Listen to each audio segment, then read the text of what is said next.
Thank you so much. Great to be here. Great to see everybody too.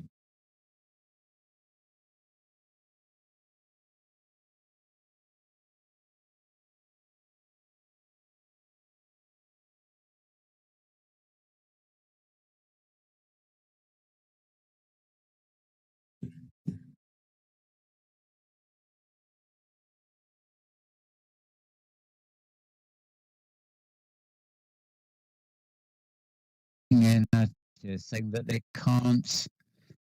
they don't hear anything. Is that right? Can I just ask James or somebody to override?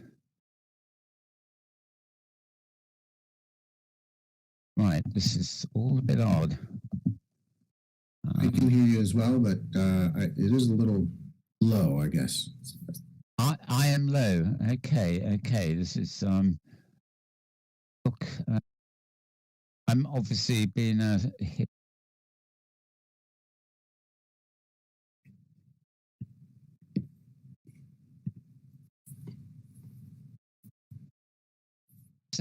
Is that any better? Oh, okay, James tells me it is good now. Okay, folks. Well, I hope I wasn't thoroughly muted when I did that introduction just now.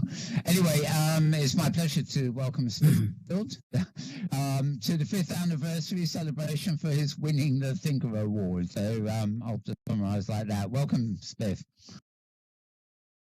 Thanks so much, Mel. Great to be here. Right.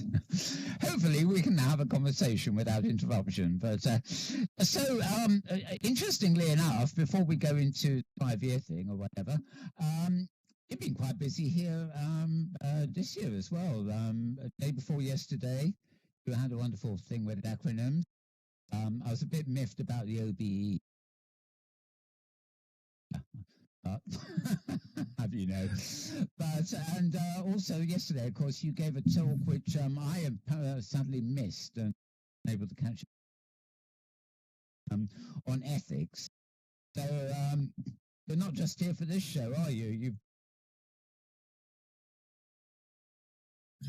No, I love to be a part of this, and I really appreciated the opportunity to chat. And yeah, I will just say, just briefly, the Thinkerer Award was one of the best honors that I've ever had. And of course, knowing that it was based off of Thinkerer, Selby Evans, was particularly a treat. I mean, what he's done in the virtual world education field has always been great. And he's just an overall wonderful human being and keeps pushing the boundaries of virtual environments, which again just made the award all the more special. So, and I just enjoy this conference. It really energizes me, and I'm grateful.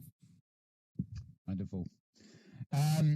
Yeah, I mean, Selby, of course, is absolutely everywhere, which is great, and he never stops. Yeah, still doing many things, and like me, you will also probably Open Simulator, because it's not just Second Life you're involved over an Open Sim too. Yeah, a lot of my work, and I'll just paste a link to it in the chat here, was done in an Open Sim environment, and it's designed for students, middle school primarily. You'll see the link in chat. We call it the Islands of Enlightenment. That's the one, yeah. And of course, I could spend the whole hour talking about it, but to give it just kind of a summary, it was basically created with the design to use it for history and literature, but eventually we branched out and we did some building activities, and the kind of frontier I want to look out to next is the arts. So that's where I'd like to take it once we can get through the pandemic and we can get schools using higher powered computers sorted out again. Yeah. Now, of course, you've you're in real life, as it were. Days involves going out, doesn't it? And setting up from high schools. Yes. Some of us always think, oh, well, we've been doing this for donkeys years. couple of decades, along comes a pandemic, and what's it all the fuss about? We've been online for ages. But of course, it is not that simple. What should have been a great opportunity, and to some extent has been, for everybody really, but particularly education, the need to stay at home principally should have been a kind of advantage. But I mean, it hasn't always worked out that way. I mean, you mentioned to me, to elaborate, I mean, the obvious thing, for example, is they can't even run Second Life. What are they running some things that work on Chromebooks and stuff, even though they can't run Second things, platforms? Yeah, I think kind of the lessons from the pandemic for me was, again, when the pandemic first hit and we were, kind of sheltering in place, I thought this was the perfect opportunity to start rolling out, the open sim and offering it to teachers and offering it to schools to just showcase what it was. But I found that, a couple things. First of all, again, most of the schools, at least where I am in Western New York, were using Chromebooks, and Chromebooks just couldn't run OpenSim in any sort of usable format that would be good. You can use the Android-based, I can't remember the name of the browser, but again, it just wasn't a possibility there. And even teachers were just at the point so overwhelmed at just trying to wrap their head around educating kids in an online environment. They weren't ready to kind of listen, to take it to a virtual world environment. But on the flip side of all that, and again, I'm hoping, I try to always be the optimist. I think one of the good things about the pandemic is it gave, there was a large group of teachers, and I can't put a data point to it, but a large group of teachers that were still kind of email teachers, right? Like their biggest sort of technology use was email. And the pandemic really kind of pushed them out of that comfort zone and using a learning management system of some kind, whether it's Google Classroom, Office 365, you name it, Schoology, etc. And I think now they at least have that base of knowledge that they weren't being pushed to at any point in time in the past. So now I'm hoping as fingers crossed, we start opening up from the pandemic, maybe now we can, I think, take it to that next level. So I think there's some good days to come. Again, I'm always the optimist. I see the power, and I've seen, just through the work that we did with OpenSim, when you see students interact with a virtual environments and you see the magic that happens there, teachers forget the look on the kids' faces when they're able to do something like that. And again, on a plus side, without blathering on too much here, I did see really cool virtual environment possibilities in the sense of Minecraft. Minecraft did make a version for Chromebooks, so they kind of finally pushed that crossover there. And also, if you haven't seen Mozilla Hubs, I know I've talked about this before, but Mozilla Hubs, and even things like what's the other one I want to give them credit where credit is due. Some of the other kind of easier environments, Verbella, I think, was one. Verbella is and even disgustingly easy. Stuff. Yeah, it's not very. It doesn't look very good, but it's awfully easy. Yeah, exactly. It's easy. And what I loved about Hubs is Hubs actually was easy setup. It gave teachers some pretty good controls if they wanted to bring a class in, and the ease of just getting into was great. And then they offered also screen sharing, video creation, lifetime creation for kids within the world. And I say kids, Mozilla now for education, but I really hope they go there. And there's what's the other one? There's kind of the gaming. I've noticed on Discord you're on. I've got a server for Hypergrid Explorers and OpenSim, but I also know we're on a mutual server for Frame. Is that? Oh, nice. Yeah. So frame. Frame, yeah. That's another one, isn't it, of sort of interaction on the website. Have I got that right? Frame. I also know, Roblox is starting to create an educational version, and again, I haven't wrapped my head around that yet. But I've talked with the Roblox people, and I think they're going to try and dip into the education market to be something like a version of Minecraft. I bet they are. I mean, they of course have just gone public, and I don't know how many million people they've got, but I mean, it makes even Linden Labs aspirations for Second Life, which we discussed yesterday and the day before. They won't double their or triple their users, but even that is just drop in the ocean compared to what Roblox. Yeah. And of course, we've got the almighty army of Facebook, and everywhere coming with Horizons, their own idea will. As I say, I missed your chat yesterday about ethics, but this is a nice segue for me anyway, is to get your thoughts on the likes of Roblox and Facebook, because I don't. It's very clear in Europe and even in the UK here, for example, that Facebook is running slipshod over governments, and of course, it just had a little argument with Australia, didn't it, and just took them offline for a while. I mean, how is this conscionable or acceptable?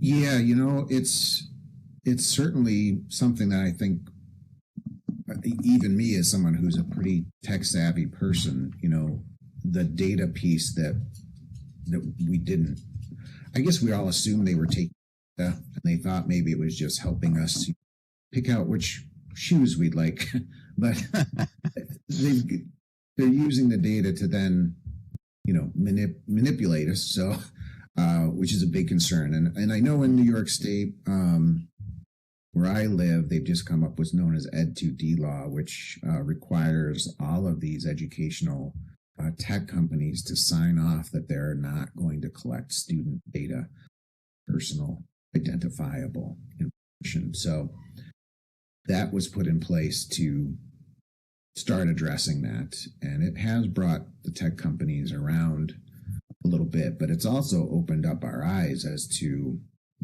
gosh, there's a lot of data that's being pulled out there, and who knew that taking all this data on students beforehand. So I know Facebook's going to be taking the court in the UK very shortly, but so it just occurs to me, it's like the Australian thing, they're back there now, but it seems to me, there is individual nations or even things like the European bloc can actually things, but it's just not stopping the steamroller, because their reach is global and they just seem to adapt to minor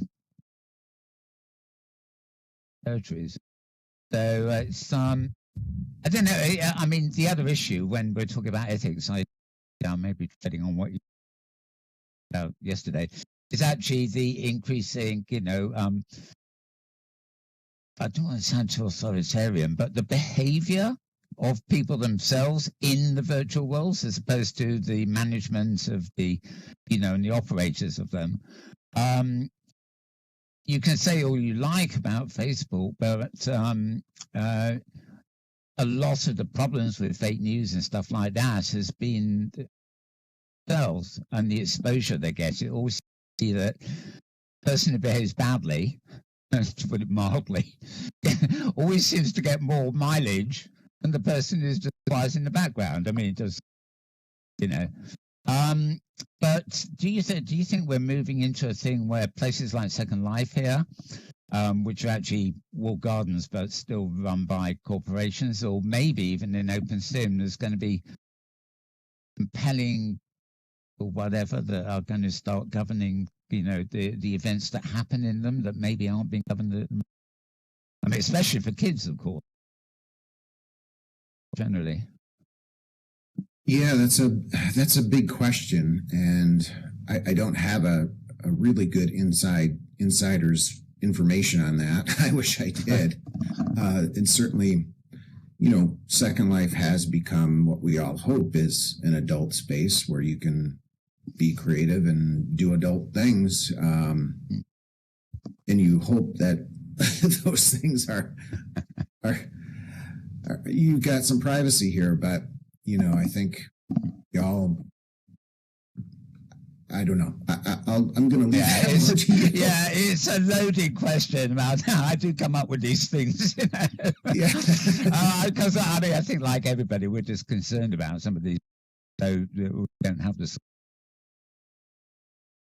I mean, referring back actually to OpenSim, of course, advantages to builds over there. I don't know about yours, but you can be on the hypergrid and jump from grid to grid, or you can be a closed grid. But more importantly, you can be a grid that literally is locked down for, I don't know, under 11s or something, a bit like the teen grid for Second Life used to be. So you can make sure the kids stay in the classroom, and at the end of the day, only the teacher can hop off to the nightclub or whatever. The kids can't get out. I mean, I'm sure they've got alts and things like that, but the idea, basically, you can have a whole simulator, which is a classroom and won't be interfered.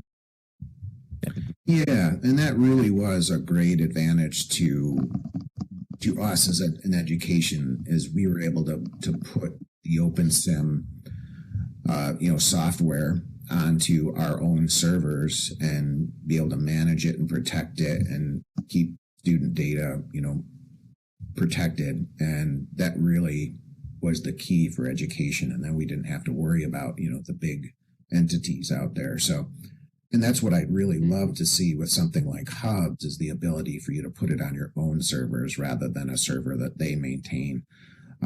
So you could have that privacy and have, just be able to control, especially, for K-12 education, which is the space that I work in. That's really important to be able to do that. So, I mean, it's clear to me, actually, that sort of only people like you and me can actually talk about good things about the pandemic, but we're rather unique in that respect. But one of the real winners was, of course, Hubs. But there are a number of others. I can never. Cyber Lounge is another one. He's basically an OpenSim, and he's created a version. Well, it's not a version of OpenSim, but it does follow the same sort of rules for building and stuff. It's much more simple, but it works on the web. So, again, it's like a stripped down version of OpenSim working on the web. And I presume Krista Lopes, who created the hypergrid. Yes. Yep. She's been getting a huge lot of mileage, mostly on Twitter, it seems, over the last few months, because the moment the pandemic hit, she moved all her students, and they really are students, into her OpenSim region. And, they've been hanging out there ever since, because they obviously can't get to the campus. So, and there've been quite a few articles about her, the professor who's bringing the metaverse to the students or something. So it has proved advantageous. I rather wonder if, as you say, you cited Minecraft, assume that appeals largely to the most young demographic that we can think of. Then we move to things like Mozilla Hubs and maybe the name of it again, the ones that are like a stripped down OpenSim that is actually on the webs, which sure, like 3D web worlds, I think. Yeah, exactly. And then of course the full adult stuff. I don't mean adult by content, but I mean even to use Second Life, there is a learning curve. You can't just drop in on the web. So it tends to be a more hardcore, dedicated demographic that are actually going to be used. I think that's a great way to I think you're seeing a nice trajectory path that's finally being put into place. It's almost like infrastructure, right? And it's kind of like building that bridge, which we never had. It was like, well, there's Second Life or there's nothing, you know. Yeah. And so I agree, and I like the way it is kind of being put into place developmentally. Again, you know, Minecraft is for younger kids. They latch onto it. It's very blocky. Avatars are very, you know, whimsical and clunky, and then you can slowly, you know, again, build from 3D web worlds and hopefully open sim by high school, and then, you know, have the chops and the skill set to move into something like Second Life as an adult to do, you know, fantastical buildings. And you know, I love, and this is the piece that I want to explore with OpenSim, is the arts, the potential of the arts. And if you haven't seen, there's Chica Ghost here, there's Fiona Fay. I know there's one other one that's a really big artist here. Please put it in chat. Oh, there we go. Thank you, Val. Oh, yeah. And again, I'm sure there's others coming along. Their artwork is fantastic. It's incredible. So I'd love to, you know, see that. I think there's really beautiful potential in especially high school art to create something like that. And that's what I want to do with OpenSim, is to have kids do that 3D building. And so that's kind of what we're trying to do for next year, provided the pandemic opens up and schools are back and we can get some kids with higher power computers in the classrooms again. That's what I just think there's so much good stuff there.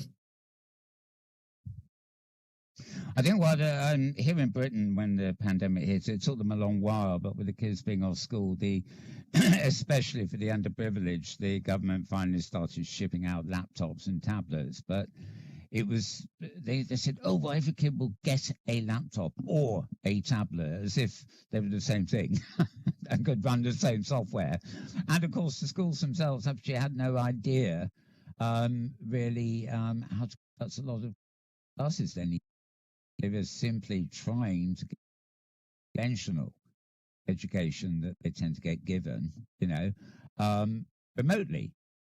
And as we know, learning is a long process. But also increasingly in this modern age, when we've got the internet and things up, I mean, there are problems with fake information, unfortunately, these days. But the old thing of the teacher standing up in front of the class, literally dictating and putting people through lessons and essays and stuff, does seem very dated when you can actually approach it where the students are actually, you're guiding the students to be explorers themselves. And it seems to me that that way of doing things, and like, I'm an old dude, so maybe well out of touch here, but it seems to me that that way of doing things is the sort of thing that can be encouraged more online almost than, you know, how do you tell kids to go and explore when they're in the four corners of the classroom, when in fact, when they're online, the whole world is their fingertips? You know what I mean?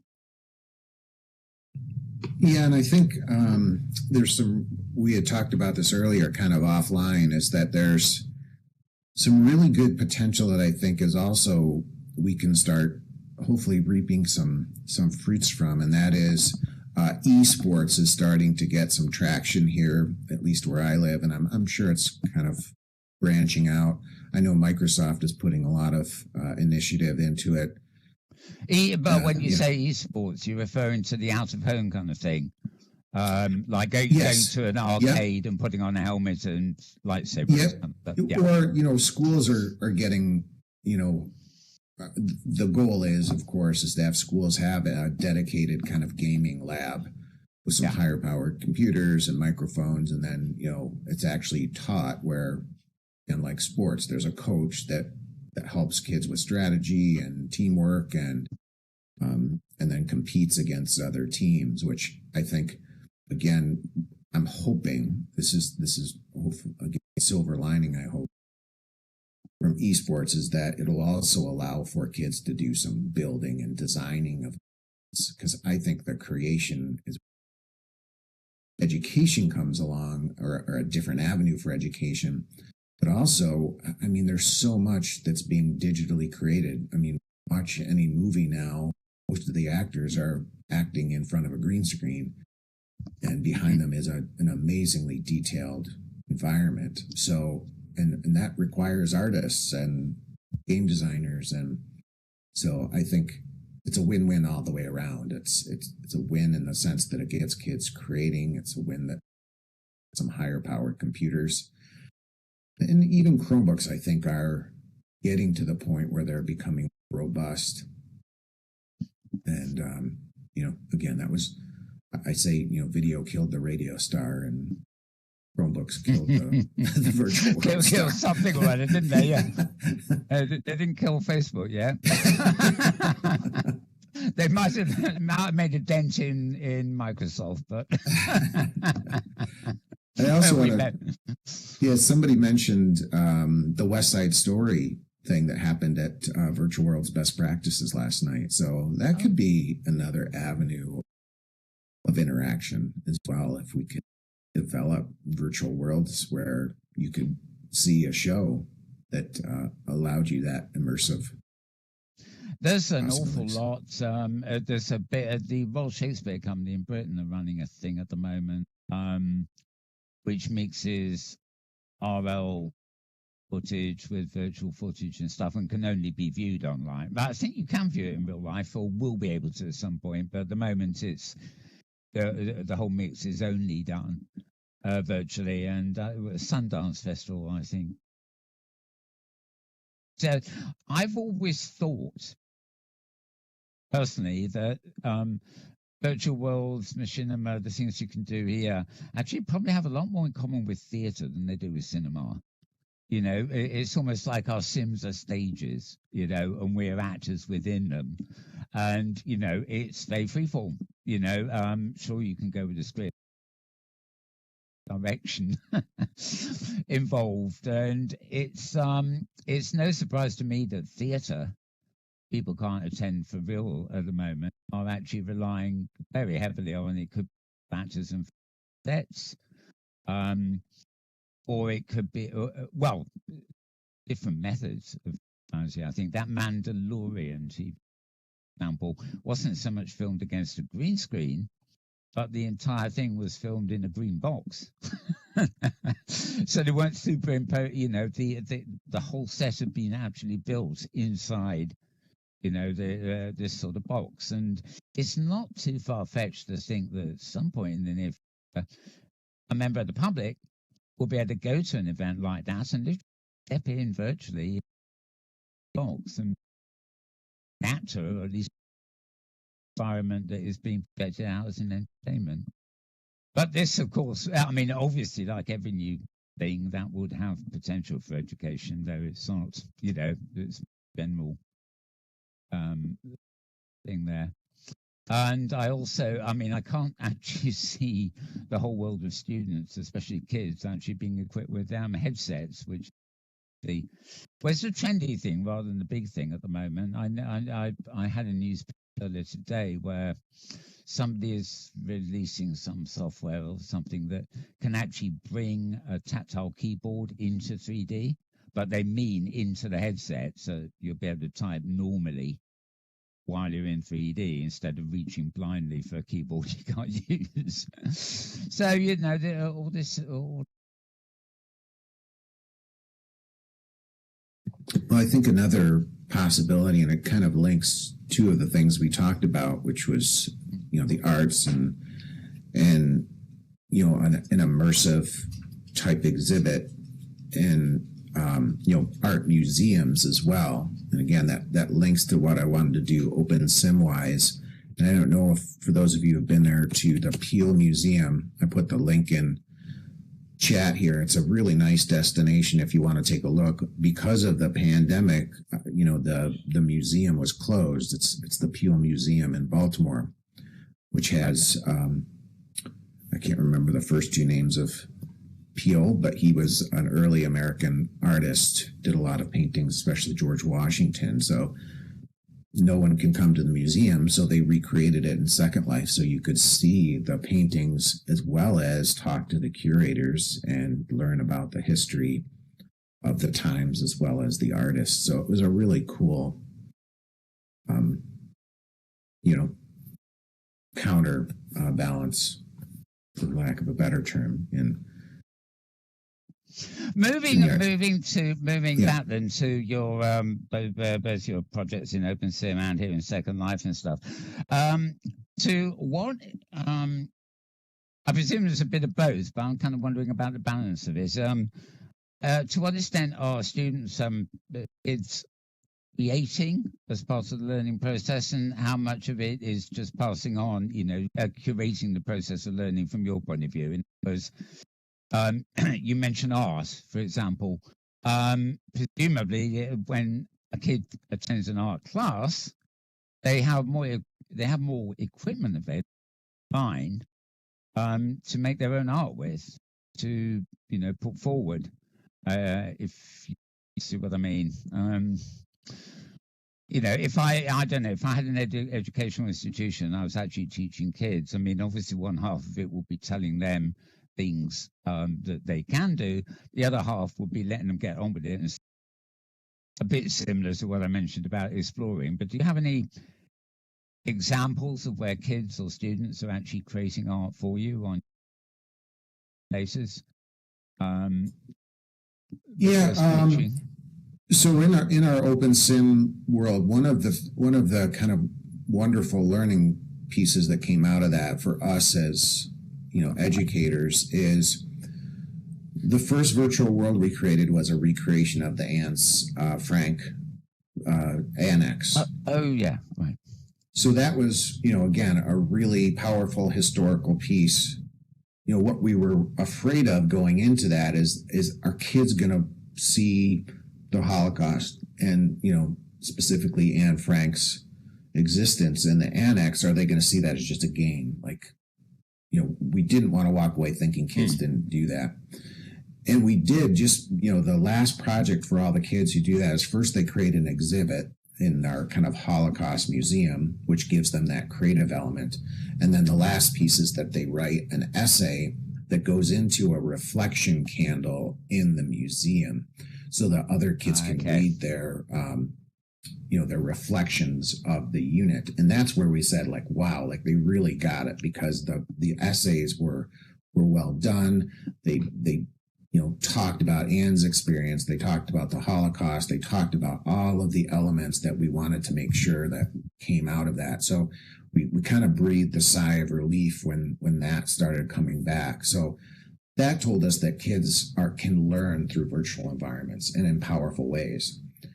What we also learned in that, even from that first opportunity, the next year we created a virtual world on a medieval society. So we created kind of a quest-based learning. I had a lot of help from the teachers, specifically a colleague, Mary Howard, who did a lot of the kind of curriculum and game design stuff for me, as well as had some great builders. For those of you who know Serena Off Course and here in Second Life, she's great builder and helped do that. Both of those. However, let me get back to my point, is that we got some really great content out of both of those options. But what we noticed that we didn't put in there outside of the museum for the Anne Frank piece was just the kids' natural desire to. And each of those, I'd have to do cleanup duty at the end. I felt like the virtual custodian or the janitor, So at the end of the day, I'd have to go. And a lot of it was not done, intentionally.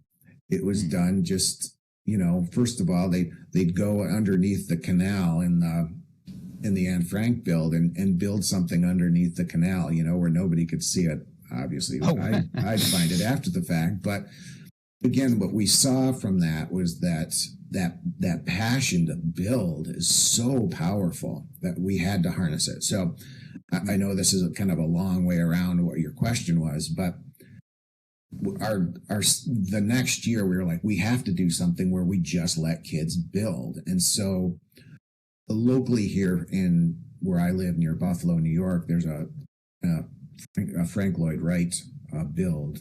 Those of you not familiar, he's an American architect, early yes, 20s, 30s, 40s. Very famous, especially in America, did some very just unique architecture. So he built a home here. So we connected with them, and they were like, yeah, let's bring kids, let's talk about his art, and then let's let kids go in the virtual world and build. And based off of what Frank Lloyd Wright's kind of key designs were. Again, we wanted to give them some flexibility, but we also wanted to give them some kind of focus points. And what we found was, I mean, it was just great. It was beautiful because they took, like, one of the big features of Frank Lloyd Wright's builds is that, especially when he makes a home, is that the fireplace is the hearth is the heart of the home. And the kids were all putting a unique fireplace in their homes. Again, we didn't necessarily tell them they had to do that, but they picked up on that through the architecture and the tour. And so it was magical that happened. So again, that's why it's leading me to this, hopefully, this big destination of bringing the art world. And I've already talked to the local art museum, and they're always on board. Art museums are great, right? Art and architecture, they're like, heck yeah, bring kids in, and let them build. They've got that collaborative spirit already. So that's really and strictly speaking, with Frank Lloyd Wright and things, it's architecture, more art. I mean, exactly. Being, it's very easy for life, and then actually trying it, the doll's house effect and stuff. So accessibility and various come with that idea anyway. Yeah, well, and again, accessibility is a key piece of that, and again, that's where we leveraged.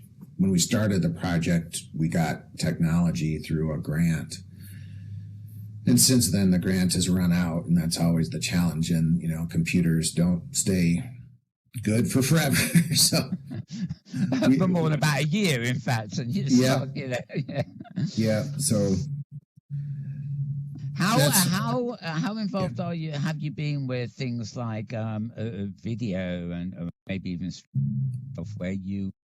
I know there are services where you can literally stream a cloud version of, say, Firestorm, and actually bring something like Second Life onto a Chromebook. But even though it's actually coming down as video and as a sort of paid uplink, it's not quite the full thing, but it's very close. But also over and beyond the doing that, just standard machine where you can maybe you go to Chromebook and go to YouTube, and they can watch something live there that actually demonstrates probably just as well as they could in the classroom. You've done it. Yeah. Have you used these things a great deal? You actually, that just rang a pretty big bell in my mind. Because, very good. Yeah, thank you for that. Actually, we were just talking about that as our division is, again, if schools are going to stay Chromebook heavy, how is a way we could use OpenSim in that? And that was one of the conversations is, doing the kind of virtual desktop, and with the ability to stream and the more robust servers and hopefully access. And we are seeing more access. I think, again, a silver lining of the pandemic was really kind of put a lot of our local cable companies and internet companies, again, in Western New York, I can only speak regionally, but they really kicked it into higher, try and get access to especially some of the rural communities, some of the urban centers. So we did see an increase there, and with guys in a 5G and all that has to offer, virtual desktops may be a way forward. Yeah. Especially for OpenSim.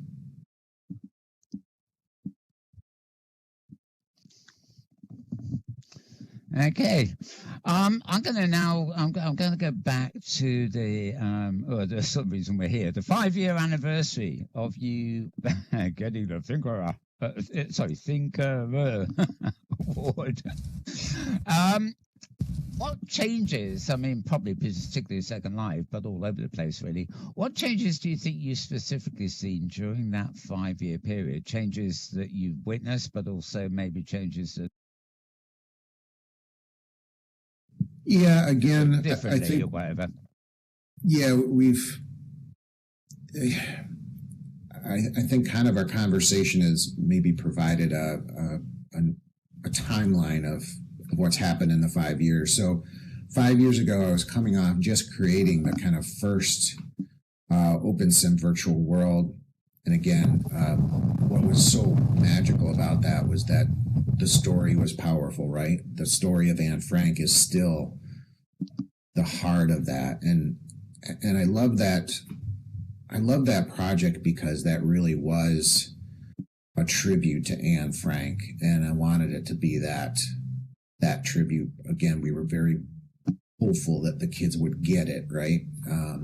They would get the big picture, even though they were doing something totally different than just watching the movie of Anne Frank or reading the book. And again, the book is the key piece, right? You can't do the virtual world without reading the book. So Right. that just had such a happy and it had a heavy heart too because of the storyline. But again, I think I'm kind of rambling a little bit, but I hope maybe I'm conveying that what the beauty of that was still the story that we wanted to tell. And the Anne Frank story is still so powerful, and we wanted it to bring it to life in a new way. And I think we did that. And I think, again, for me reading that book at the time, you just can't imagine what it would be like to be in a space, living in a space for 2 years. So, even reading the book, you can't even comprehend that. So the virtual environment helped see and let kids see that experience in some small way. Again, it's certainly not going to recreate everything, but I had the opportunity to actually go to the Anne Frank house in Amsterdam.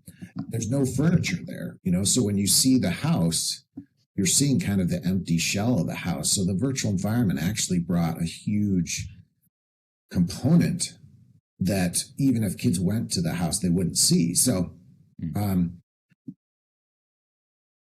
so I guess maybe to come off of that, and again, what we had was, because of that story, I had the grant and I had, people on board and everything. And then, when the grant funds dry up, schools all of a sudden like, oh, we're not getting new computers. And so then comes the challenge of really, keeping that momentum going. And again, right around that time, Chromebooks became the thing, and they just bombarded the whole area. And so kids were getting one-to-one devices, but they were Chromebooks. They couldn't handle the power of OpenSim. And so it deflated us a lot, OpenSim in the building. And like you said, what happens is now we're starting to see kind of a layering of virtual worlds. So hopefully like Minecraft and things, and we can get back to a high-powered virtual world towards high school. Talking, well, it's like a stepping stone thing, isn't it? Really? Yeah. I mean, talking of layering, I know there were a couple of other talks had that I've actually mentioned other things, like other fine ways of communicating, for example. I know we're getting to the end, so your thoughts on what is useful, things you use and potentially useful. For example, the idea of running Discord, where you can have a chat on the screen which is independent of the world you're in, like Second Life or OpenSim, or actually can be used to the two. I think until we have this, interoperability, which is the happen, I don't think, by Facebook and Roblox. We're starting to get used to using different things for different purposes. We always have done, but I mean, almost multitasking, using them hand in hand, like having instead of putting up with, say, Second Life chat in the window here, why not have that same chat? I mean, especially if it's a classroom where you've got know the people you get right in, then you might have that chat in Discord, or you might have a YouTube machinery with a camera in it moving around an environment, but you're still talking and having the chat in that or in Discord or something like that. Are there these tools? I mean, are you making much use of them, combination wise? Yeah, it's great that you brought that up. There's, I'm just starting to wrap my head around Discord and finding it's really amazingly useful, right? Yeah, for sure.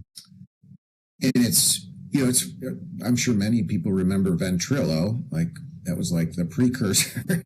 And poor Ventrilo, nobody talks about it anymore.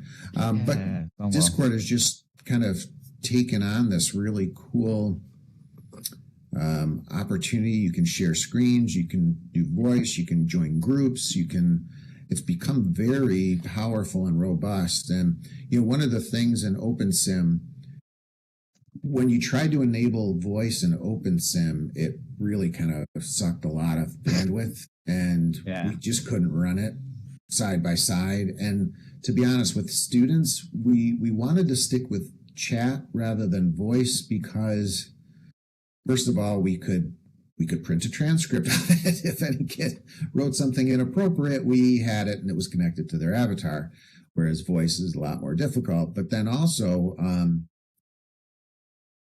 there was the challenge of enabling voice kind of bogged our servers down, but also chat, we were able to just at least maintain it. And also we wanted to encourage good writing from the kids. We're hoping that it would keyboarding and texting things. But with Discord now, I think there's a lot of potential and power because it offers you to, again, share your screen with somebody quickly.